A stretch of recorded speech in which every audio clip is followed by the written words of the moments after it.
Good evening, folks, and welcome to this edition of the Omega Files, where we're going to talk about Steampunk Gotham by Gaslight. A very interesting and somewhat alternative take on the Batman universe, taking us back to a 19th century Gotham where the Batman takes on Jack the Ripper. Oops. Okay, so let's go ahead and go into your guys' view on it. Let's see what you've got to say about it. All right, we'll start in the bottom. Let's start with Beefhead. Go on ahead.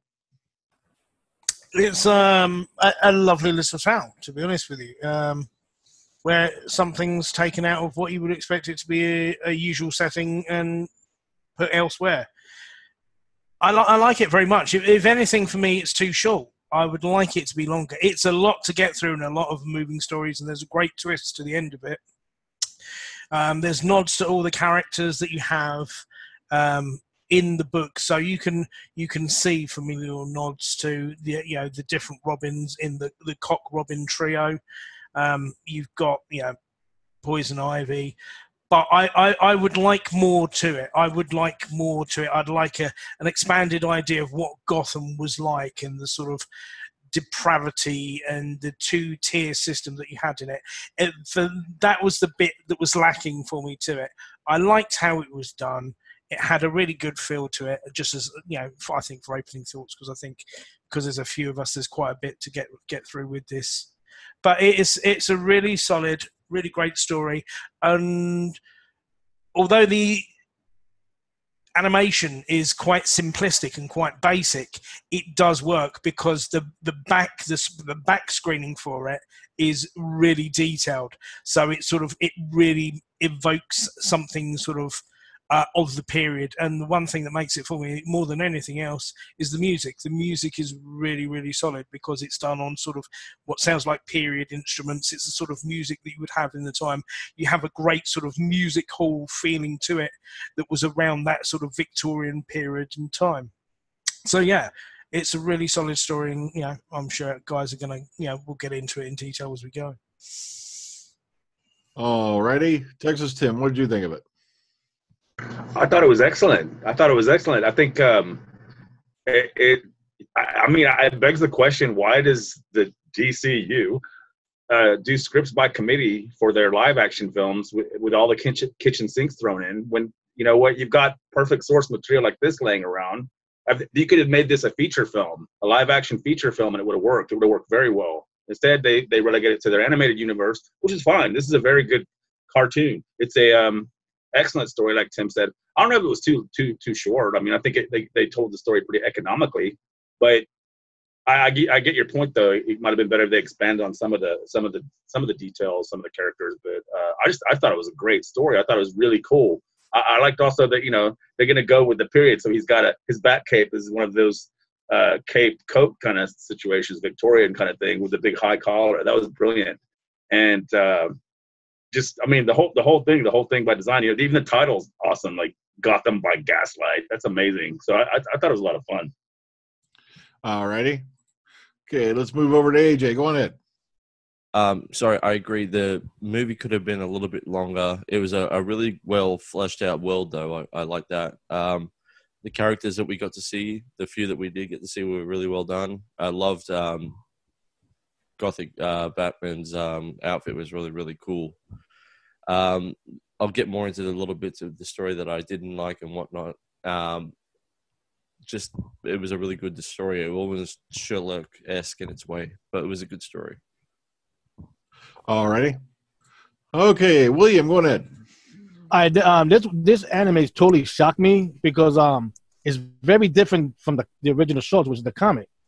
All these characters that you see in the anime, like Selena Kyle and Poison Ivy and even Harvey Dent, they're not in the comic. None of that stuff. Even the identity of the killer is not the same as in the comic, which to me makes this a great animated movie. I agree with me, but it could have been a little bit longer, but at the same time, just having this film gives it a possibility of a sequel because there's some unanswered question. Like, for instance, we find out before Ivy was killed that she went back into a heroin, and we like to know how heroin came into Gotham, who's the one that gave it to her. That's a good question. Maybe Batman can deal with like that. And there's other characters there that was in the animated, like Hugo Strange, like that. How he was controlling Arkham, like that. That'd be a good little story right there that could be brought in like that. And of course, I'd like to know how much money Bruce Wayne has in the Victorian age and compared to this one, because what is his business that he has such a mass fortune that he has like that? That's a good question. What was pretty cool, even though this is a rated R movie, they didn't show very heavy gore. We saw blood and maybe one cheek shot of Selena Kyle like that, but that's nothing. Considering the next animated that came out after this, the Suicide Squad, that had more violence than I thought possible to be shown.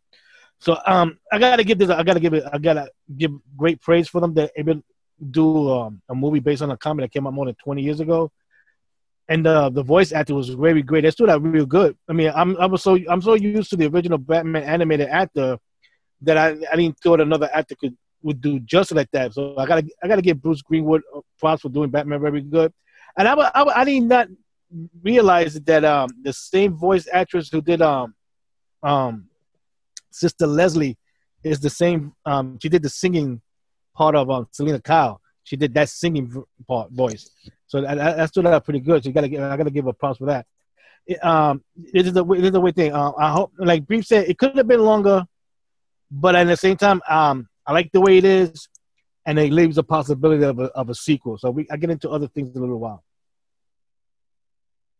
I know it was a pretty good cast that they had going on this thing, because when I ran through the names, I was like, okay, wow, like Anthony Head is Alfred, which is always he's always quality in everything he does. And of course it took me a while before I recognized that Jennifer Carpenter, that name kept ringing in my head. They go, oh crap, she was on Dexter. She played Deborah Morgan in Dexter for all that whole series. And as far as I know, she doesn't have a singing voice that I know of. So it wasn't too weird, to see that they brought somebody else to do the singing part for her. And Bruce Greenwood, he's been in a little bit of everything, 61-year-old actor. He's been a little bit all over the place, television-wise. But, it was kind of weird, not hearing the usual, Batman. But all right, what was his name again? William? Kevin Conroy. Kevin Conroy. Yeah. It was kind of a little bit weird, but at the same time, it kind of fit the period, hearing, this guy do the voice, I don't know why, but it just seemed like, this particular voice fit that period and that setting better. I don't know why, but Kevin Conroy, always excellent. Okay. Favorite parts. Let's start, just random. Let's start with Texas Tim. Was there any favorite parts that stuck out for you? Just in general, the way like the costume, the bat suit was all completely of the time. Just also the way they were like hinting at future technology, like with the fingerprints, which they mentioned that wasn't a thing yet. You know what I mean? And how maybe Bruce Wayne was a little bit more intelligent than some of the people of the time. But I mean, in other words, the main thing I thought was effective was the twist. I didn't suspect or expect that would be the killer. I thought that was just out of the blue, and it was like, whoa, really? And that was great. I mean, because you didn't see that coming. There was no way you could have. I mean, it was just, and to have it be such a twisted weirdo, that he just hates women, he tortures his own wife. I mean, that's just, ugh. But yeah, I mean, the whole thing was really good. That was another weird thing. Yeah, Barbara Gordon being played by Carrie Wurr. There's a name I haven't heard in a few years. Like I remember her from like Sliders. That was a ways back. Okay, Beef. Any favorite parts for you?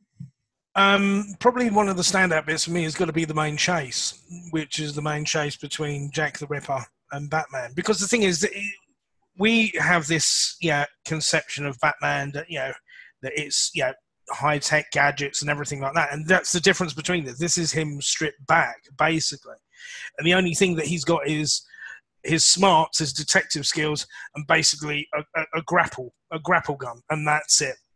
And that's how the whole chase is metered, to be honest with you. That goes from a rooftop onto a Zeppelin, just crashing through everything. And also it's a case of he's bested for a lot of the fight. He's actually bested by the lunatic, the insane villain of the piece. So, he's fighting and losing a lot of this. So, and that's what I like. It puts him on the back foot. So it makes it for a more interesting thing. And the chase runs on for quite a bit. And when he comes out of it, you think, well, is he going to get caught? So it's down to him to escape. So yeah, it's really well paced and really set out. And I think that's it. Anything where you can have a Zeppelin in it makes for, especially blowing up at the end of it, reminding you of the Hindenburg and everything like that. And if it's steampunk, well, you've got to have a Zeppelin in there somewhere. So yeah, that's a favourite set piece for me. That's one part I had to shout at. I was like, oh, quick, open fire. I'm like, yeah, guys, let's open fire on the hydrogen-filled Zeppelin that's flying over the city. That's going to work out well. William, what were your favorite parts? What stood out, one of the best things that stood out was the hooking up of Bruce Wayne and Selina Kyle, considering another month or two, they're going to get married in the comics. So that stood out pretty good. The identity of Jack the Ripper, that was a total left field. I was not expecting that at all. And that made the movie much better. And like, to see what he did to his wife was a total shock. I was like, wow. And I mean, I hate to see if he did anything to his kids because we never seen the kids. So that's a little bit perplexing. And like I said, that's another question that we like to see solved in the sequel. Like, what's going to happen now with Barbara and the kids or anything like that. So that totally stood out. The three Robins, you can say the three Robins. Yeah, that was pretty funny to see them like that. As street thugs, and then of course them helping being hired by Alfred and working with Batman. That stood out pretty good like that. Like I said, maybe a sequel they could do more with them like that. We need to learn. The fight, like Beef said, that fight with Jack the Ripper, that was a great fight. And Batman getting beat up like that. Considering we see him spitting out blood, and we need to see Jack getting a wound on him. The only wound I saw was the one when Selina stabbed him with that little knife that she had. That was it. I mean, he knew how to fight. I mean, that was a shocker right there. He knew his business. And then of course the excuse that he had that he started out at the lefty, but the nuns made him become a righty. So that was a good turnaround right there. That was a total. At the death of Sister Leslie, that was a shock. I mean, you know what's weird? It doesn't mention it at all if she knew who Jack the Ripper was, because I didn't understand the only reason I could see him killing Sister Leslie because she was bringing in all these street people and feeding them like that, but she was not the one that making them become prostitutes or giving them drugs. So I was a little bit sad to see her get killed like that. That really stood out. Yeah, because I was glad they did that thing with the left hand, right hand thing, because that was something that was indicative of the time. That it was used to be like a big like no if your kid was left-handed. Something was wrong with your kid if he was left-handed back in the day. So I kind of like the way they slipped that in there because it goes with the period. All right, AJ, go on ahead. What was your favorite parts of this? You can hear me now, yeah? Yeah, go ahead. Okay, cool. There's a few good parts I liked. Towards the beginning where the three Robins are trying to rob those old toffs, and they're having a full conversation between the three of them while the people are still standing there. I thought that was quite hilarious. The fact that they just didn't try and get away was just silly, I thought. Also, the part where they unveiled the spotlight and the guy's like, well, turn it on. I want to see it work. He goes, it's during the day. You're not going to see it work during the day. I thought that was quite hilarious too. Also, when Catwoman's having that fight with Jack the Ripper, she spreads her blood over the spotlight to make a bat signal, or at least a facsimile of it, was really cool too. Just the whole twist with Jack the Ripper. I mean, for me, I thought it was going to be Alfred who was Jack the Ripper for some reason. That's how I saw the twist going to be, because he's working with Batman. He seems a bit shady a little bit in the cartoon, I thought so. But other than that, yeah, it was a really messed up situation. Yeah, I did. I love the twist ending. I thought it was very well done, very well handled. Plus, they talk about the killer's past experiences, in the Civil War and all that led to this. And I thought that was a very nice touch also. Okay, Texas Tim, got your hand up. Go ahead. Well, I didn't know that there was going to be a twist. I thought it was interesting that they were actually using a historical figure, a serial killer, who we never really found out who that was. I mean, history has come and gone, and we don't know who that was. So I just wondered it was going to end where, okay, Batman defeated him. That's why there's a mystery, but I wasn't expecting the twist that it was going to be Gordon. I thought, wow, that's really brave for them to do that, because you can just imagine a lot of fanboys pulling their hair out because, oh, how dare they? But I mean, yeah, I just figured, were they going to make it a famous person? Like, there's all those rumors about who Jack the Ripper may not have been, and fortunately they just went their own way with it. I thought that was great. So, but you got to remember, what was funny in the movie, they were giving like fake clues that it was going to be Harvey Dent, because like the way Selena called him, he was acting like Jekyll and Hyde when he drinks. Yeah, and then of course he wanted to cheat on his wife. Like, geez. He seemed like a fair weather friend to Bruce Wayne, because it seems like once he found out that Wayne was getting it on with the girl, he was like, he wanted nothing to do with him, and he was ready to talk dirt about him in court too, which I didn't expect that. But he went when he the prosecutor, he was prosecuting him as the killer. Yeah, jealousy, because I think he had eyes on Selena, and it didn't turn out that way. She went for Bruce instead, so he went ape shit crazy. But, given the fact we all know Harvey Dent is Two-Face, in the current run and all that, you're kind of thinking, okay, it's got to be him, come on, he's an evil bastard, And so I thought it was a very nice twist. It turned out who it was. All right, Beef, you've had your hand up for a bit. Go ahead.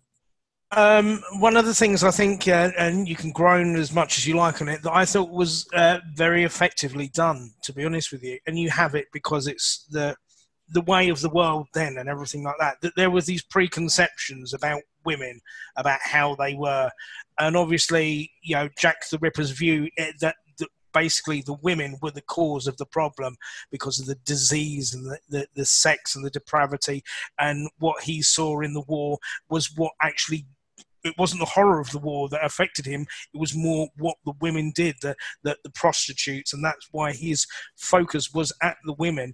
But in fact, that you found that it wasn't actually them that were the issue, and you had people like Sister Leslie, Selena Kyle, who were the progressives, and that, and even Poison Ivy. Ivy was trying to make something of herself, but was stuck basically doing exotic dancing. But you had this really good idea of how the women were striving to be something better, that they were strong characters, even though that they were more of the victims of this. So that was something that I thought was really well handled and really done throughout this.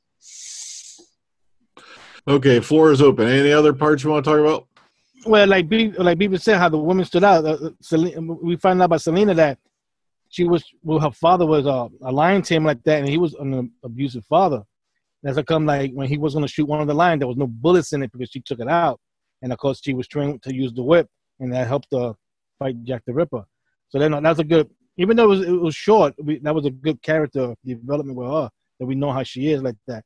And what I liked about this, even though it was mentioned, we never had a flashback of the origin of Batman, how he became Batman, because we've seen it so many times in so many different places. So it was good that we know that his parents was killed, and that's why he became like that. We didn't need a flashback of that. So that I gotta give him props for that, for them not drawing that. That was pretty good.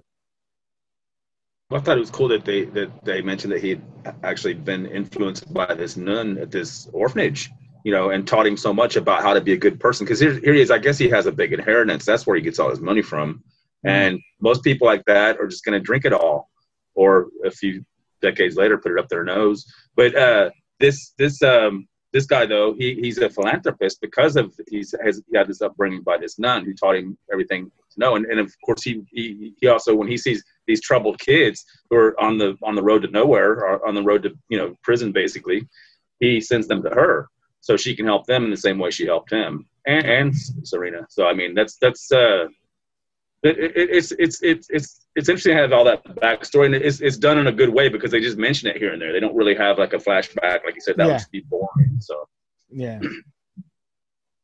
Yeah, everything's subtly done. It's not hammered into your face as well. It's all done on a very sort of subtle level. So, if you're a uber big fan, you can pick up on the little hints and Easter eggs and you know who they're talking about there, or the little points here. It does. It adds up to something, but it's all done very subtly and very stylishly. And the idea that they have police blimps, I mean, that's so cool. Who knew? I mean, that they have, police zeppelins that just go around and they turn that into a big thing. And then it's those silly cops shooting at it. Don't they know what's going to happen when they shoot at it? I mean, that was just. Well, back then, a lot of cops didn't go to school. Yeah. The one thing I really a lot like. of fun. Yeah. Sorry. No, go ahead. The one thing I really thought was cool was Batman's steam engine powered motorbike. That was really cool. I thought, like that was a good bike, man. That was so killer. I would love to see one of those for real. You had the steampunk bat cycle. Yeah. That's what I love is kind of how they kind of played on that genre as well, because that's become a big popular thing, the whole steampunk deal. Plus, like I said, I like the way they did the grappling gun with the compressed there, the way they set it up and all that showed how, kind of gave you a good animation on that when he was using that. So like I said, I'm really hoping they do settle down and do sequels to this, because it would be a really interesting world to play around in. Well, it'd be interesting considering, again, Bruce might have to deal with Harvey Dent, and we haven't met anybody who acts or looks like the Joker. So that'd be an interesting character to bring in then. That would have been cool. Yeah, if you just transfer the whole world of Batman into that time period, you come up with all kinds of stories, I would think. Just they don't have to involve like Jack the Ripper or anybody, just whatever of the time. You put all of those characters in that time period, you're going to have all kinds of stories going on. Okay, any other points, thoughts, or ideas? Well, what was funny that right after this movie came out, that the Suicide Squad came out, and then the next one following that is going to be another Batman, which is Batman Ninja, where he's now in Japan in the past, and all the characters from the comics like Catwoman, Harley Quinn, Joker, and they're going to be there. So I can't wait. I want to see that one too. That one's going to be interesting to see. Batman Ninja. Oh. I don't know if I heard it right though. Did I hear the actual Jack the Ripper letter being read out for real during the course of the movie? It sounded like it was a stylized version of it. Yeah, the Dear Boss letter. Yeah. Yeah, it almost sounded exactly the same word for word almost. It was very close to. Yeah, it was. Yeah, it was all like on a theme. It was very well done. Yeah. So that was a good thing too. They were able to give all the information very cleverly, with just and it didn't sound like, oh, the story so far, or this is what happened last week when we got the letter and it had a liver in it or something. So it was done very well to where it moves right along. So. Yeah, good pacing on the story. I gotta say, it was nice. I wish I agree with Beef. I wish it had been a little bit longer. Only 78 minutes, but a really good feature. Really good story told in that amount of time. Okay, any other thoughts, feelings, or ideas before we go ahead and move on to rate this baby? Okay, let's go ahead and we'll rate this one and put it to bed. Okay, out of 10. Let's start at the top this time. William, what did you think of Gotham by Gaslight? Well, I'm going to give him a higher rating than the comic book. I'm going to give it a 9 out of 10. And I'll very, very look forward for a sequel. And considering some of the ideas we came up with, they could be able to do it out of those real easily. Okay, AJ? Yeah, I'm going to give it an 8 out of 10. I agree. It could have been a little bit longer, a little bit more of a realistic world, but it was a good story. It was really well done. All right, Beef? I'm going to play it just a little bit down from AJ. I'm going to say a 7.5. I like the idea that it was all sort of period, sort of authentic to a certain degree. I like the lumbering Batman, that the combat style is based on how heavy his outfit and everything like that. You just got a great feeling with everything like that. But yeah, I'd like it to have been a bit longer. Little things a bit more developed, but a lot of you guys have said, maybe it's scope for something in the future. Also, I noticed that it didn't seem to be any are the faces of color in there. Maybe I would have liked to have had that in there as well to give it a little bit of a mix, because I think that could have been an interesting avenue to have in there as well. So that's why I'm going to go for that. But aside from that, animation, the voice work, music, brilliant. Made a great package all the way through. All right, Texas Tim? I'm going to give it a 9. I thought it was great. I didn't know anything about it at all going into it, so it was a big surprise, the whole thing, and I thought it was very, very well done. So I'm going to give it a 9. Okay, I'm going to give it an 8.5. Yeah, I agree. It could have been a bit longer. There were a few more things, we might have, gotten to explore here and there. But other than that, it was a brilliant piece of work. Yeah, music was excellent. The animation style was good. And everything just seemed to fit right into place. And it kind of did make you wish they'd done a live action version of this. But, at the same time, it's not a bad animated flick. Okay, so, well, folks, that's all we got for this week. But join us next week because we're going to sit down. We're going to take a look at Jumanji, Welcome to the Jungle. And we're going to have a little talk about that and maybe even bring up the old one a little bit as we go into this one. And a very interesting movie with The Rock, Karen Gillan. Oh, that's right. He's Dwayne Johnson now, as amongst other characters. And a nice kind of little rumble in the jungle there. So join us then. So until then, everybody take care. Ta-ta. Enjoy the rest of your weekend. See you on the flip side. Go tame some wild women. Yeah.